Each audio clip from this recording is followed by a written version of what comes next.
ඔව් පුතේ. කියන්නේ. ප්‍රජනනයේ පාඩම කරන්න ඉවරද? ඔයාලටත් මාර ප්‍රශ්න තියෙන පුතේ. තාම ප්‍රජනනයේ පාඩම ඉවර කරලා නැහැ. ඔන්න අපි ලෑස්ති වෙනවා ප්‍රජනනයේ පාඩම උගන්වන්න. අගෝස්තු 10 වෙනි. අගෝස්තු 10 වෙනි සඳුදා උදේ 8 ඉඳලා හවස 2 වෙනකම් දැරණියගල නැනස ආයතන. ඊට පස්සේ අගෝස්තු 12 බදාදා හවස 4 ඉඳන් රෑ 10 වෙනකම් අපි රැට ප්‍රජනනය කරන්න ලෑස්ති කරලා තියෙනවා මේ අවුරුද්දේ.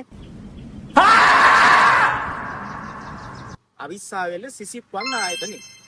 ඊට පස්සේ අපි සූදානම් කරලා තියෙනවා අගෝස්තු මාසේ 13 වෙනි බ්‍රහස්පතින්දා ඇහැලියගොඩ සියත්‍රා ආයතනෙ උදේ 8 ඉඳන් හවස 2 වෙනකම් ප්‍රජනනය උගන්වන්න.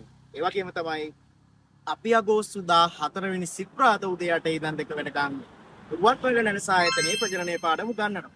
ඉතින් කවුරුවත් උගන්වපු නැති විදිහට පාඩමේ සජීවීකරණ ඇරගෙන